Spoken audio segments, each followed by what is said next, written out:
So we have a massive update to share with you guys about our stone house in Italy. We have been working for the last 8 to 10 months on a secret project that we are going to reveal to you guys today. Also, we're taking a family vacation in Mexico right now, so we're gonna show you around as well as reveal those new plans for the house.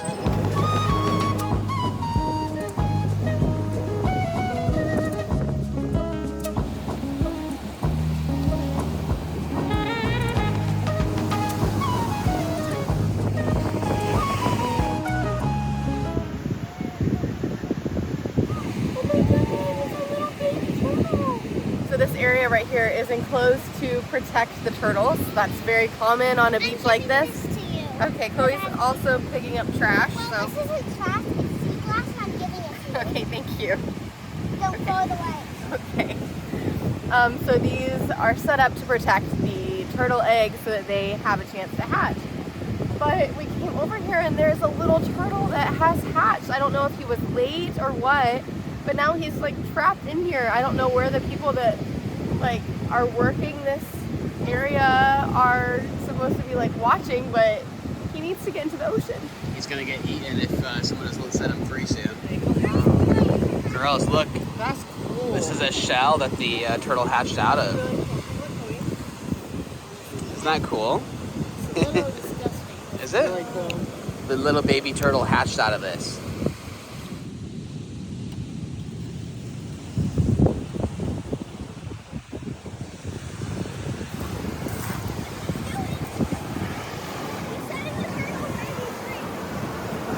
You don't touch him, leave him alone. Let him go to the ocean, okay?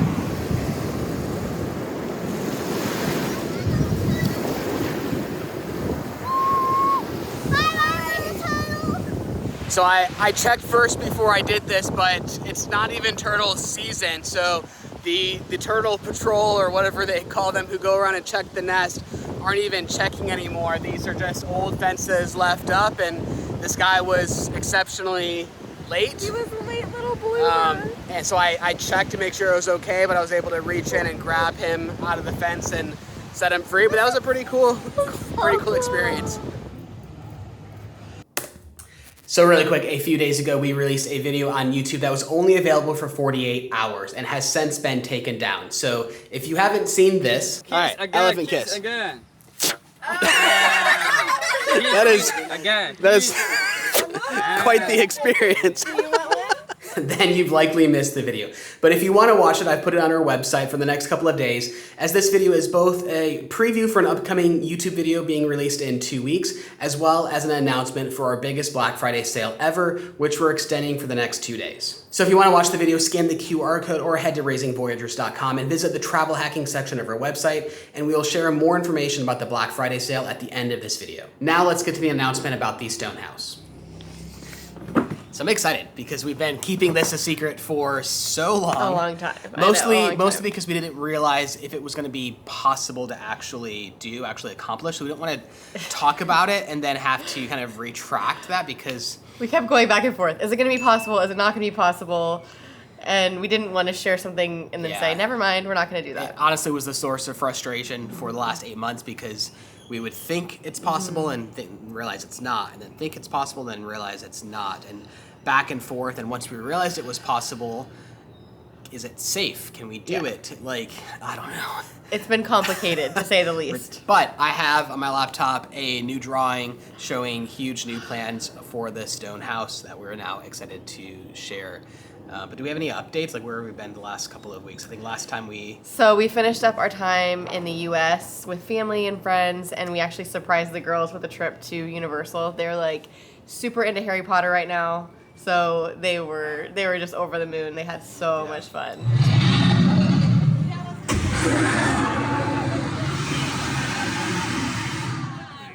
We spent 3 weeks with family, 3.5 weeks, something like that, family and friends, and then surprised them with that. And then now we're properly taking a family vacation, something we haven't done in a very long time, which we've had trouble actually adjusting to that. Definitely still. We don't know how to still just working like during that vacation. Do nothing. It's really hard for us. But the closest thing to a vacation we've had in a very long time. Can you see the cat? Scoot over. Yeah, our house has a cat. Let's go Came this with way the a little cat. bit. Oh. No, this way. This way? Can you see the cat? He's back there, yeah. Yeah, they say you can feed him, but he just sits at the door and waits for food. I've been feeding him, I told her not to feed him. but Okay, anyway. before I show the plans, we're actually gonna pop back to something back in Italy that we filmed because it's such a complicated problem to overcome that we wanted to kind of explain in person. So I don't know, this is weird, but we filmed this like Flashback to 4 us in the weeks past. ago, so let's head on back to Italy. Well, hello, Heather and Bradey from the future. You look well rested and tan. No, I'm sure it's going to be good to have a couple weeks off, visit family, and spend some time in Mexico. But we wanted to film this segment here before we leave because there's no way to properly explain it unless we're on property. We have been working on something for a very, very long time. If you have noticed me going gray, this is the reason why. We've been working on it seriously for 6 months now at least, but honestly, the conversation started from the very first day, the very first time we set foot on the property. We fell in love with the property, but there was a massive problem that we just did not know how to solve, and now we are moving forward to solve that problem. So the problem is that when it rains, we end up having kind of swimming pools in the house. The water comes in from the mountain and it comes through the stones in the back of the house, and there's really no way to fix it, especially when it rains a lot. When we've had torrential downpours, it will actually puddle on the floor, and it is really a major problem. This is not a new problem. We've talked about this for the last year, and we knew about it from day one. As soon as I set foot into this room especially, you could see that the walls were just constantly wet, even weeks after it had rained. The reason why is the way they built these houses into the mountain is by cutting back, which I can't even imagine cutting through the mountain without the aid of an excavator, but they would cut back into the mountain, in this case almost 5 meters deep into the mountain, in order to have a somewhat flat surface to build against.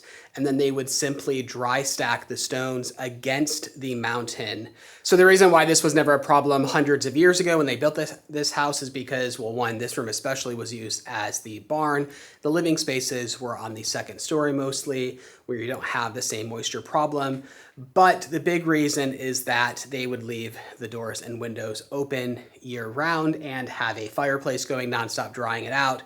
And they would not have the insulation and the vapor barriers and the moisture barriers that we are required to have. So once we put all of that in, you're essentially allowing that moisture to come into the house and then trapping it.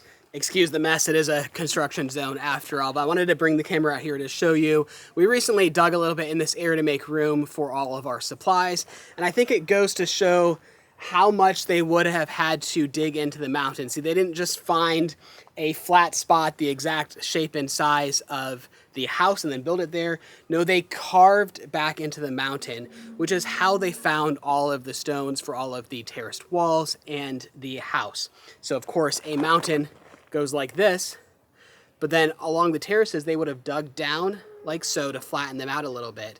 And then all of the stones that they would have collected, they used to build the terrace walls and the house. Well, in our case, what that means is that because we are built right up against the mountain and the water is flowing in, we need to extend that process and dig further. So as you can see from behind me here, this is a huge undertaking. The house is very close up to the mountain, but it is necessary. The only way that we will be able to have a dry house is if we actually dig behind the house, and then we can insulate from the outside. So yes, that means that when we get back in the first part of January, we're going to be bringing in massive excavators, big heavy equipment, and we are going to be digging our way back through this mountain a good 3 to 4 meters, because those large excavators need a lot of space, digging down to the bottom floor and then properly insulating everything and stopping that water once and for all. We had toyed with the idea a long time ago about skipping this process and trying to figure out some sort of underground French drain system, a septic system, building a separate partition wall on the inside of the house. That was our original plan. But the more we talked to experts, it just was not going to completely solve the problem. It would have been a 90% Band-Aid fix, but a lot of moisture would have seeped around the walls and anything that we could have put up. So this is the only real way of doing it, which, if you can't tell, it is a nerve-wracking thing to do. Nervous laughter. Yeah. But despite the fact that this is a nerve-wracking process, it's going to dramatically change the house, not just because it solves the moisture problem. See, before I wasn't excited about it because we're going to be digging, putting moisture barriers, and then just essentially putting the earth back where we found it. And it wouldn't change things very much for us. It's a very expensive process. So we have to dig back 3 meters deep, basically to allow the excavators to have room to work back there. And then we have the decision of, do we fill it back in and make it look how it was before? Or do we build a corridor and extra rooms back there, which will allow us to connect the house for the first time ever? So that's what we're gonna do, because I'm so excited. If you don't know, it's been a while since we've explained, but a lot of the house is separate from each other. There are several rooms that will always be disconnected. There's no way to connect them, but now there is. Yeah, so we're going to have a large amount of space behind the house, under the mountain, basically, that we get to use as extra living space so that we can have more people come and stay with us and visit us, and we're just so excited. So if you are unaware, this room behind me will be our office, and this, along with another bedroom, are actually completely closed off from the rest of the house. So right now, the only way to access them is by going out of the main door and going into another external door into these rooms. So I don't know if that makes any sense, but you can only access it from outside, basically. So being able to extend this corridor behind the house and being able to open up these rooms to the main living area of the house is really a game changer for us. So we are in the kitchen now, and as you can see right now, it's completely closed off. Now we do have the ability to open up this door right here, which will lead into the entryway that will connect into the living room and the other bedroom upstairs.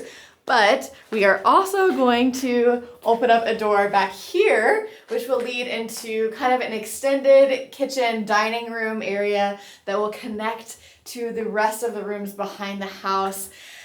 It's going to be incredible. So of course we are very excited by the possibility of this, but it's not a small task. So if you can see here just how close this mountain comes to the house, especially in this area over here, the stones are actually touching the roof. But yes, we do have to remove all of these stones, mostly by hand in this area, and then start digging.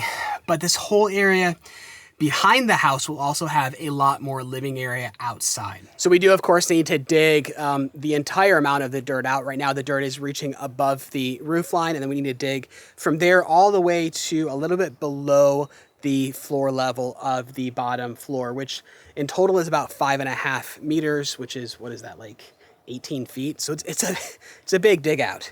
But we are not expanding the rooms for both stories, just the bottom floor. Yeah, so this is a ground floor only expansion. We do not need to expand the upstairs at all. And what will be really cool about this is that we'll actually expand our outdoor living space behind the house. So it will be the same level as our balcony, and we'll be able to go behind the house and have a really nice seating area that will be really quiet and peaceful. Again, that's because as you dig out, we have to dig out the 3 to 4 meters, which is, so I can't do math in my head. Like 12 to 15 feet, something like that, just for the space for the excavators. You're going to essentially fill in that bottom floor with living rooms, but then above that, it'll just be ground. So we'll put the earth back, maybe 30 centimeters of earth, plant grass back there, and then it'll tie into our balcony or our terrace out here at the same level and kind of wrap around behind the house. Okay, so I think this is the best place that you can really see how they carved into the mountain.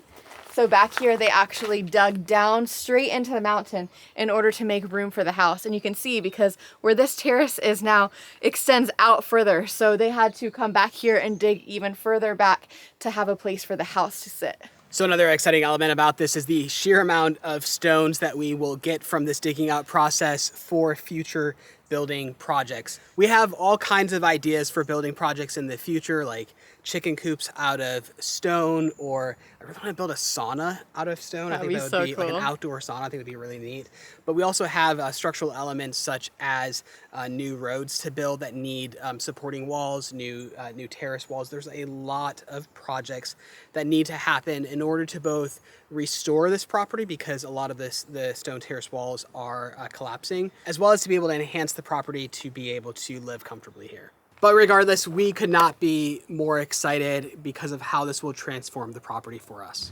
All right, so hopefully that helps clear things up. As we've known, this was a problem from the very beginning, and this was the only proper solution. We talked about digging out behind the house from day one, but it was more of a digging by hand, squeezed between that tiny space between that back wall and the house, which is quite dangerous, and just realized it wasn't going to be possible with the amount of stone. So the only way to do it is with heavy machinery and digging out a much larger space. So here's the design, which I'm realizing now that it's going to be impossible to see. Can you see that?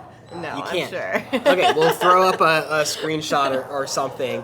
So basically, this bottom portion here, which has the kitchen, the living room area, an office, and a bedroom, that's the bottom floor. And all of those rooms are completely separated. Not all of them. Some of them are completely separated from the house with no way to connect them. But now, since we're digging behind the house, we're going to be building additional rooms back there, which make it a lot more livable, because one, we're able to have more than one bathroom, which for a family of four is nice. It's a game changer. Especially with three girls in the house. Oh, yeah.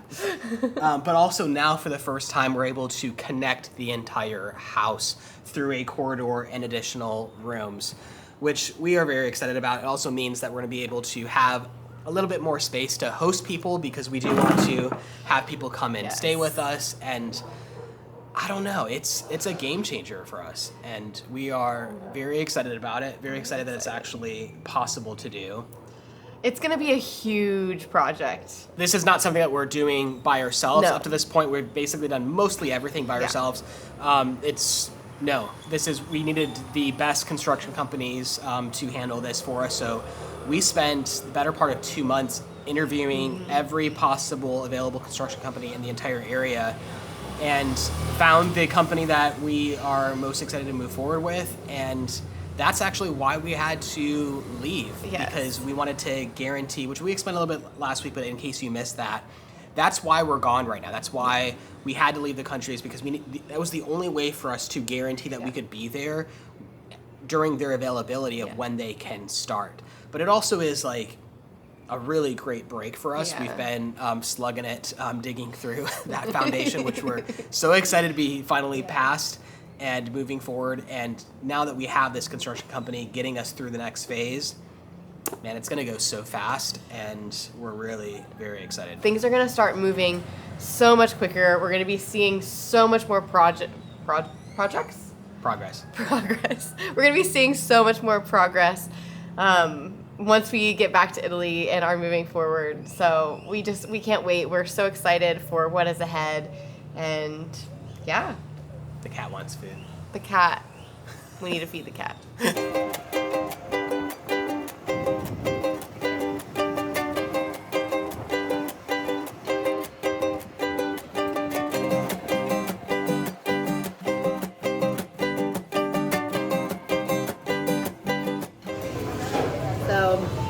This place always gets me very sentimental, because we have been coming here since Alexa was a really little baby, and we've been getting smoothies.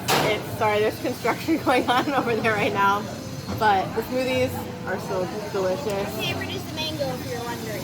Yeah, this is kind of like our home away from home here on the island. We spend way too much time here drinking smoothies. I'd be curious to hear in the comments how many people who are watching have actually been to Isla Mujeres, because it's becoming quite the popular destination. Actually a popular place for expats who are looking to move outside of the United States. I think we would be a little embarrassed to admit how many times we've actually been here. It's the place we've come back to more so than any other it's place been- in the world. Yeah, we've been coming for the last, what, like 14 years. We came on our honeymoon, Yes. and then we've come almost every year since, with the exception of COVID in the last 2 years, last year while we've been in Italy. Yeah. And it's 2 years been- since we've been here? It's been 2 years since we've been here. The girls were, I think, 5 and 7. Mexico, I think, was my first country. It was. Yeah. Mexico was the first country for both For both. kids. They've both been here since 6 months old, I think. I think about that. Yeah, yeah.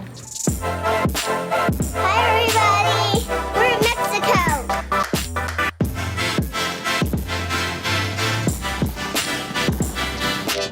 She's my little sister over there slurping.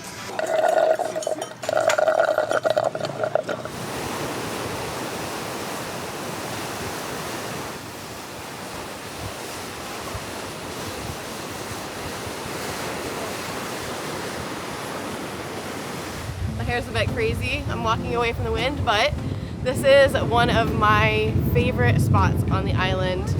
There are lots of really cool statues, and it's a beautiful view of the ocean. Sorry, I just said Chloe. It's a beautiful view of the ocean. And at the very end, at the tip, it's actually the southernmost point in Mexico, and there's some really cool Mayan ruins down there. So I love to check that out. Easternmost point, not the Eastern. southern. That's what I meant. I meant eastern. I don't know why I said southern. Easternmost point of Mexico.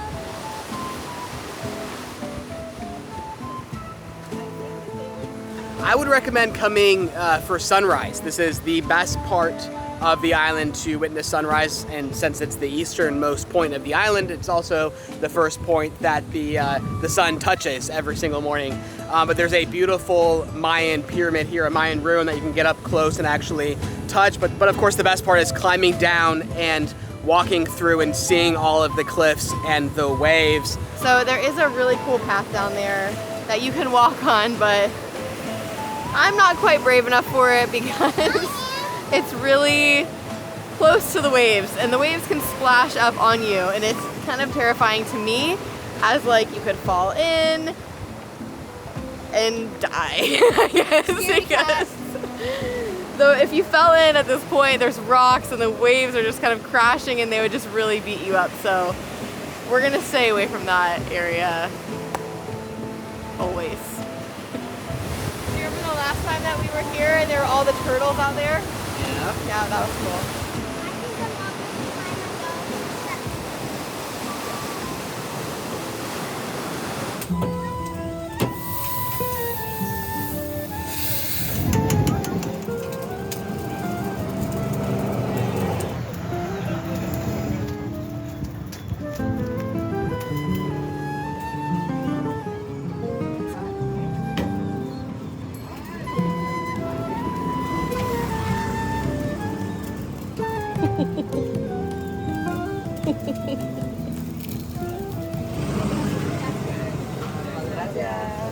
So if you've been following us for a while now, you will know our love for margaritas. We lovingly call them Nutella banana crepes because that's basically what they are. They're a crunchy crepe with Nutella and banana inside. Delicious. When we were traveling on the mainland, they're like giant, huge. It was kind of amazing, but here it's one of our traditions to come basically every night and get margaritas. So right now we are walking on the main drag where there is tons of shopping and restaurants and basically anything that you could want. We're going to show you the shop with the dolls.